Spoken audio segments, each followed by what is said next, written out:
Nama Tanihub sempat disebut dengan bangga dalam debat calon presiden. Kala itu, Jokowi menyebutnya sebagai contoh nyata industri 4.0 Indonesia. Sebuah startup agritech yang katanya mau mengangkat nasib petani lewat digitalisasi. Di waktu itu, konon banyak investor antri mau invest ke Tanihub. Banyak media juga memuji Tanihub. Bahkan para co-foundernya banyak diundang menjadi pembicara di forum-forum bergengsi. Tapi itu dulu. Sekarang, para co-founder dan eksekutif Tanihub sedang menghadapi tuntutan penjara antara 9 sampai 12 tahun. Jaksa menuntut Donald Wiharja, mantan CEO MDI Ventures, dan Aldi Adrian Hartanto, mantan VP Investasi MDI Ventures, dihukum 12 tahun penjara. Plus denda masing-masing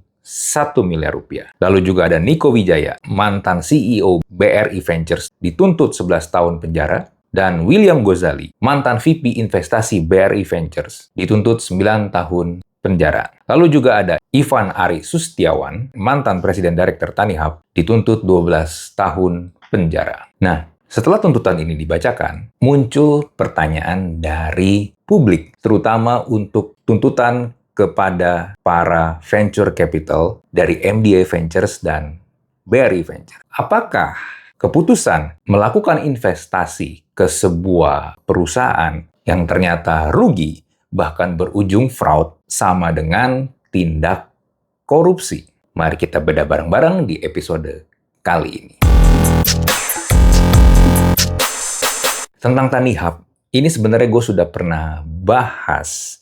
Bahkan ketika waktu itu para venture capitalnya dari MDI dan BRI Ventures ditangkap oleh pihak kejaksaan, gue sudah pernah bikin videonya. Nah, ini bisa dibilang adalah lanjutan dari proses kasus tersebut. Cuma, buat yang mungkin kurang paham dengan konteks dari kasus ini, karena kalau lu mungkin melihat apa yang sedang ramai di Instagram terutama, banyak orang-orang yang mulai melakukan pembelaan kepada Niko Wijaya khususnya, karena selepas tuntutan ini dibacakan, lewat akun Instagram dia posting tentang kekecewaan dia terhadap tuntutan tersebut. Di mana pembelaan dia adalah sebuah keputusan investasi bisnis harusnya tidak dianggap korupsi apabila investasi tersebut gagal. Oleh karena itu, gue coba ceritakan sedikit tentang apa yang sebenarnya terjadi dengan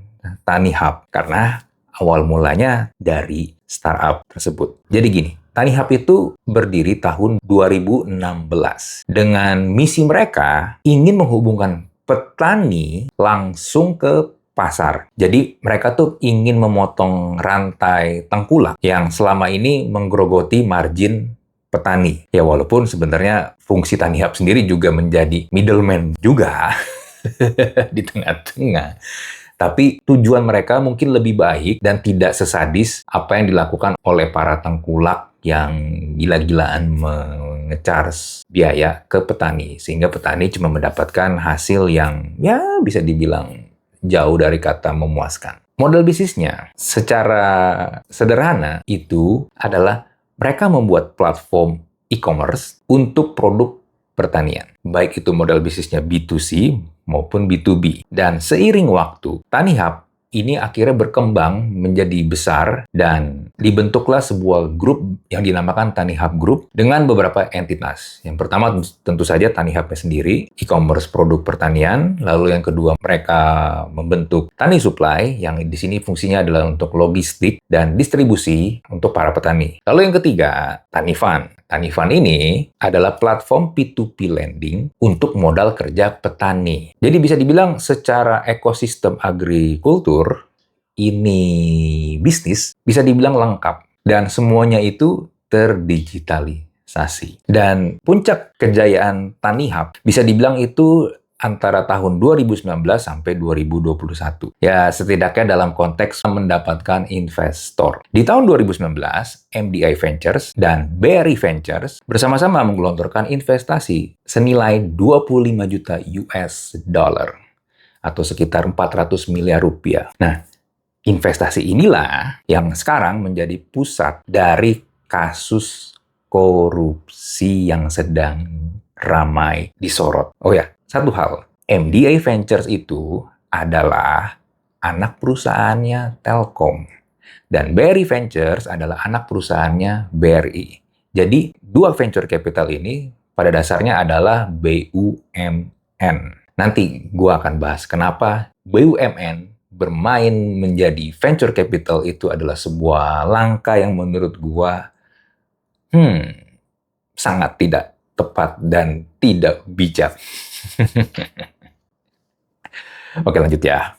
Lalu pandemi COVID-19 datang di tahun 2020, di mana paradoksnya, seperti yang kita tahu, banyak bisnis, terutama startup, itu naik gila-gilaan. Tumbuhnya, melesatnya, wow. Termasuk untuk TaniHub. Jadi ketika pasar-pasar tradisional, pasar-pasar konvensional yang membutuhkan untuk bertemu, bertatap muka secara langsung, itu tidak bisa beroperasi, platform TaniHub pertumbuhannya melonjak. Dan pada Mei 2021, MDI Ventures memimpin putaran seri B senilai 65,5 juta US dollar dengan partisipasi dari BRI Ventures dan beberapa investor lain. Sehingga total pendanaan untuk TaniHub Group itu mencapai sekitar 82,5 juta US dollar. Tapi para venture capital ini, tanpa mereka sadari, mereka baru saja membeli tiket untuk ke sebuah kasus yang nantinya akan meruntuhkan hidup para top eksekutif dari venture capital tersebut, yaitu MDI dan BRI Ventures. Kenapa? Karena begini, begitu pandemi mereda dan kehidupan mulai kembali normal, di mana orang-orang bisa bertatap muka secara langsung, model bisnis TaniHub ini ternyata tidak sustain. Kompetisi dari pedagang-pedagang konvensional yang kembali mereka beroperasi, mereka buka lagi bisnis mereka, menggerus market share-nya TaniHub. Nah, lalu TaniHub mencoba mengakali situasi tersebut, yaitu dengan mereka melakukan ekspansi dengan membuka mini hub di berbagai daerah. Mereka juga banyak merekrut orang-orang secara masif dan membangun infrastruktur yang tentu saja tidak murah biayanya dan menciptakan beban operasional yang tidak bisa ditanggung oleh revenue mereka secara organik. Di Februari 2022, TaniHub menutup 2 gudang di Bandung dan di Bali dan melakukan PHK massal. Dan lalu, di Maret 2022, layanan bisnis to consumer dihentikan sepenuhnya. Sementara itu,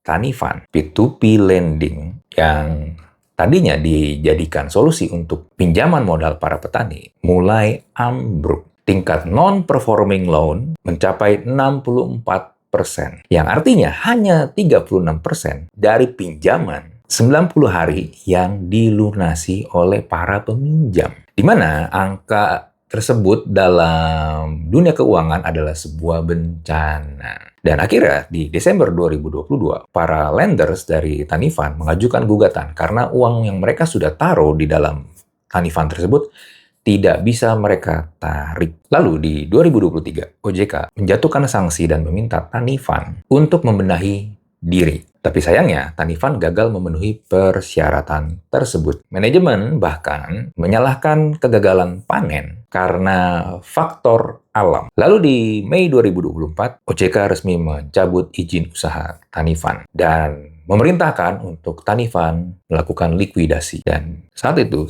TaniFund secara efektif bisa dibilang mati. Nah, masuk ke kasus yang sedang berjalan sekarang. Menurut gua, apa yang terjadi di TaniHub ini bukan hanya sekedar ada sebuah startup yang bangkrut karena model bisnisnya yang salah. Seperti yang kita tahu, model bisnis startup ini memang beresiko tinggi. Bahkan ada yang bilang dari 10 startup yang diinvest, secara probabilitas cuma 1 yang nanti bisa sustain. Yang lainnya mati.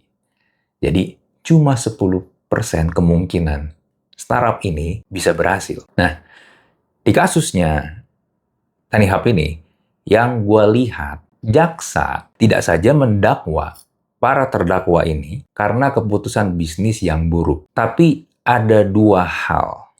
Yang pertama, dari sisi Tanihubnya. Ivan Aris sebagai mantan CEO dan Edison Tobing sebagai mantan direktur didakwa memanipulasi data. Data apa? Data perusahaan, data Tanihub. Untuk mendapatkan pendanaan dari para investor, termasuk MDI Ventures dan BRI Ventures, yang kemudian mengalihkan sebagian dana tersebut untuk kepentingan pribadi. Dengan kata lain, laporan keuangan yang disajikan ke investor diduga tidak mencerminkan kondisi keuangan perusahaan yang real. Nah, lalu yang kedua, dari sisi venture capitalnya. Para venture capitalist ini didakwa menyetujui investasi tanpa dasar hukum yang proper. Dan investasinya menggunakan uang BUMN yang secara hukum Indonesia. Garis bawahi ya, secara hukum Indonesia bisa dikonstruksikan sebagai uang negara. Nah, selain itu, kasus ini sebenarnya bisa dibilang mengandung dua narasi yang berbeda, yang kita coba harus pisahkan secara dua narasi ini. Narasi yang pertama, narasi ke eksekutif Tanihub. Jika tuduhan manipulasi laporan keuangan ini terbukti bukan karena hanya kegagalan bisnis semata, artinya ini adalah sebuah penipuan terencana. Menjual mimpi dengan angka yang ngawur, lalu menggunakan dana investor untuk menutup lubang yang sudah ada jauh sebelum investor tahu. Adanya laporan bahwa Tanifan menggunakan dana modal dari venture capital untuk menutupi gagal bayar pinjaman yang terus membengkak adalah bukti bahwa startup yang membantu petani ini pada titik tertentu berubah menjadi bisnis yang bertahan hidup berbasiskan uang dari orang lain. Itu yang narasi pertama. Lalu narasi yang kedua, untuk para eksekutif venture capital ini, tim pengacaranya Niko Wijaya berargumen bahwa investasi sudah melalui berlapis proses review seperti initial screening, pre-due diligence, deep due diligence, dan persetujuan internal. Dan tidak ada bukti niat kriminal, suap, konflik kepentingan, atau aliran dana yang menguntungkan terdakwa secara pribadi. Nah, akhirnya pertanyaannya, apakah mereka, para venture capitalist ini, mengetahui bahwa laporan keuangan Tanihub itu sudah dipalsukan dan mereka tetap invest? Atau mereka juga ditipu? Nanti gue akan coba bedah pertanyaan tersebut. Tapi gue mau ajak lu masuk ke pembahasan yang juga sedang ramai diperdebatkan. Kenapa? Kalau tahu bisnisnya ini adalah bisnis yang beresiko, BUMN mau ikut-ikutan menjadi venture capital. Karena kalau misalnya itu adalah venture capital swasta dan investasinya merugi, itu adalah urusan antara fund manager divisi tersebut dengan limited partner atau yang biasa disebut sebagai LP, di mana investor swasta memang memahami dan menerima risiko investasi dalam permainan venture capital ini. Dan tidak ada hubungannya kerugian venture capital swasta dengan kerugian uang negara tentunya. Tapi ketika sebuah venture capital ini bentukan BUMN dan merugi, dalam kasus ini dikonstruksikan sebagai kerugian negara. Yang memang menurut gua secara hukum di Indonesia ini adalah sebuah plot hole yang begitu dilabeli kerugian negara, membuat undang-undang tipikor jadi bisa masuk. Sehingga ini akhirnya menurut gue menciptakan sebuah paradoks yang jadinya memang berbahaya, di mana para eksekutif venture capital BUMN dimintanya beroperasi dengan mentalitas venture capital yang swasta. Berani ambil risiko, invest di startup early stage yang secara produk market fit belum terbukti, lalu juga harus menerima kenyataan bahwa sebagian besar investasinya nanti pasti gagal, bukan hanya akan gagal, pasti gagal. Tapi jika investasinya gagal, mereka bisa dipidana karena membuat kerugian negara. Nah, kalau memang kayak begini, tidak ada satupun orang, sejago apapun dia melakukan investasi, mau bekerja dengan kondisi seperti itu. Siapa yang mau? Nah, cuma gini, menurut gue di sini juga ada narasi politiknya juga. Tadi kan di awal gue sudah sempat singgung bahwa Tanihub ini di-mention oleh Jokowi ketika lagi debat Capres di tahun 2019. Jadi bisa dibilang Tanihub ini adalah simbol keberpihakan pemerintah pada sektor pertanian dalam melakukan digitalisasi. Sehingga berinvestasi di Tanihub adalah hal yang secara politis itu mudah justifikasi. Bahkan ketika MDA Ventures memimpin pendanaan seri B yang sebesar 65,5 juta dolar itu, bilangnya begini, dengan pendanaan baru yang dipercayakan MDI dari Telkom dan Kementerian BUMN, MDI melihat Tanihub Group memiliki peran besar dalam pertanian. Garis bawahi, dipercayakan dari Telkom dan Kementerian BUMN. Di mana ini bukan terms yang dipakai oleh visi swasta. Jadi memang it's a different gameplay menurut gua, walaupun sama-sama venture capital. Nah, balik lagi ke pertanyaan gua sebelumnya tentang venture capital tahu laporan keuangan tersebut dipalsukan, tapi tetap invest, atau mereka juga ditipu. Nah, untuk memahami due diligence dari kasus ini, gue mau ajak lu kembali lagi ke konteks era di mana investasi ini terjadi. Tadi kan gue udah bilang ya, ini kejadiannya di tahun 2019 sampai 2022. Era puncak bakar duit di ekosistem startup secara global. Jadi nggak cuma di Indonesia doang. Logika yang waktu itu berlaku untuk visi gameplay ini adalah dapatkan pertumbuhan user sebanyak-banyaknya dengan cara apapun, dengan biaya sebesar apapun, sebelum kompetitor-kompetitor melakukan hal yang sama. Profit adalah urusan nanti. Yang penting sekarang adalah valuasi. Sehingga para investor sedang dalam kondisi FOMO, fear of missing out. Apalagi waktu itu juga bunga rendah, bahkan hampir 0%, likuiditas melimpah, uang gampang banget didapatkan. Bisa dibilang lu bisa mendapatkan jutaan dolar dengan hanya modal slide deck presentasi doang. Dan semua orang waktu itu mau masuk ke the next big thing. Dan dalam kondisi seperti ini, melakukan due diligence yang terlalu ketat adalah sebuah competitive disadvantage. Karena kalau lu terlalu lama menganalisa, investor lain yang ambil duluan. Indonesia, masa-masa kemasannya itu gue catat di tahun 2021. Pada 2021, valuasi startup menjadi gelembung. Jauh melampaui fundamental startup itu sendiri. Tapi masa ini tidaklah lama, karena di 2022 terjadilah koreksi. Dan salah satu pemicunya adalah perang Rusia dan Ukraina. Pandemi juga sudah berakhir, dan orang mulai keluar dari rumah dan tidak selalu bertransaksi secara digital. Dan satu hal yang penting, suku bunga, the Fed, sudah lagi tidak 0%, tapi dinaikkan. Karena kenapa? Karena ketika pandemi, Amerika mencetak dolar sebanyak-banyaknya untuk apa? Supaya ekonomi terus berputar.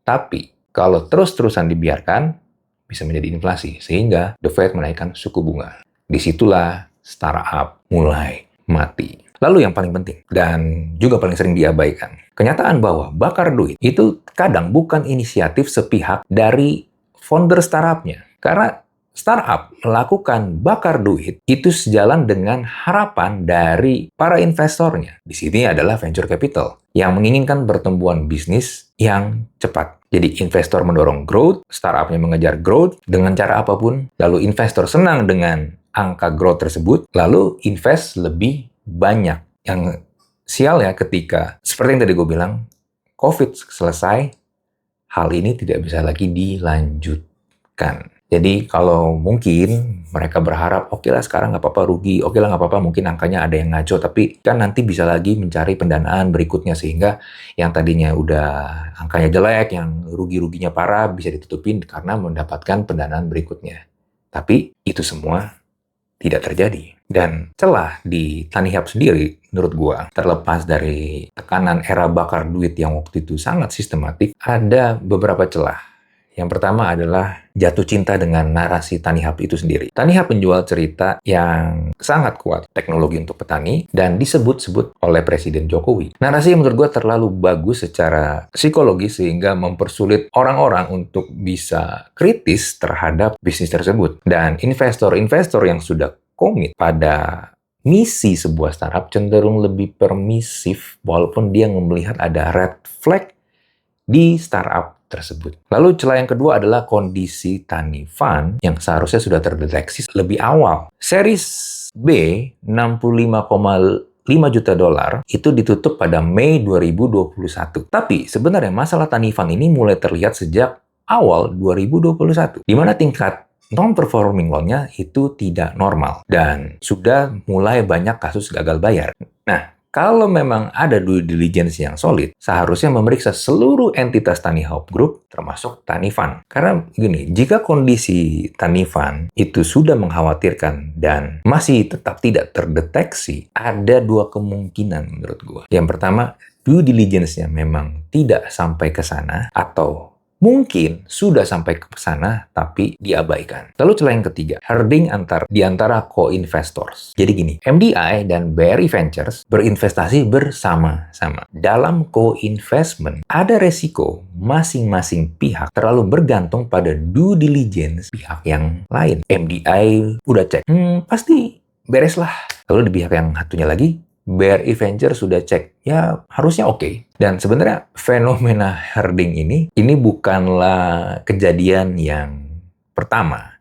Sudah pernah ada beberapa kali kejadian seperti ini. Dan hasilnya selalu sama. Dua pihak yang masing-masing analisanya tuh cuma setengah-setengah. Bukan dua pihak yang melakukan full analisis bersama-sama. Pada akhirnya, ada sebuah ironi dari seluruh drama Tanihub ini. Tanihub yang tadinya lahir dari mimpi ingin membangun sebuah ekosistem yang ingin mendigitalisasi para petani, tapi akhirnya semua berubah. Dan sebenarnya menurut gue yang paling menyakitkan itu bukanlah hanya orang-orang yang sekarang sedang duduk di kursi terdakwa yang menurut masyarakat mereka ini dikriminalisasi oleh jaksa melalui tuntutan tersebut, tapi ada orang-orang yang menurut gue juga mengalami kerugian dari semua drama ini, tapi akhirnya tidak tersebut. Seperti para petani, investor retail yang uangnya sampai sekarang masih belum jelas kabarnya, yang ada di Tani Fund, yang akhirnya hanya bisa menjadi penonton dari drama kasus ini. Dan gue sengaja sampaikan ini di bagian akhir, gue nggak mau ngomong di awal-awal.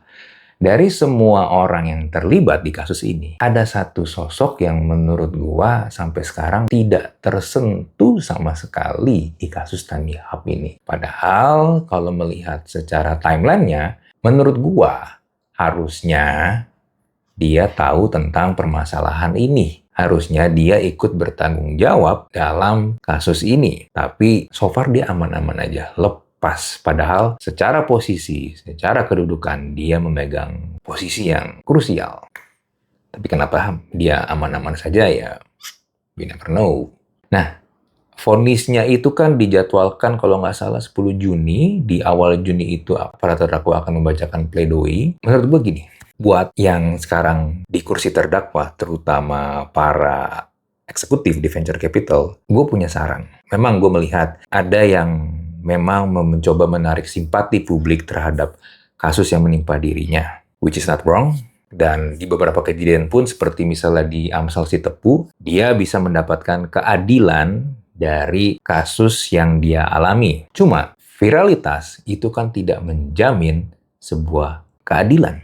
Karena viralitas itu hanyalah sebuah trigger untuk membuat orang melirik terhadap apa yang lu alami. Itu adalah push factor, di mana sebenarnya lu sulit untuk mengkontrolnya. Mengontrol hasilnya akan seperti apa. Tapi ada pull factor. Nah, pull factor ini lu sebenarnya punya kontrol. Dan yang menurut gua adalah mending lu ganti lawyer lu deh. Serius, gue nggak bercanda. Kenapa gue bilang mending lu ganti lawyer lu?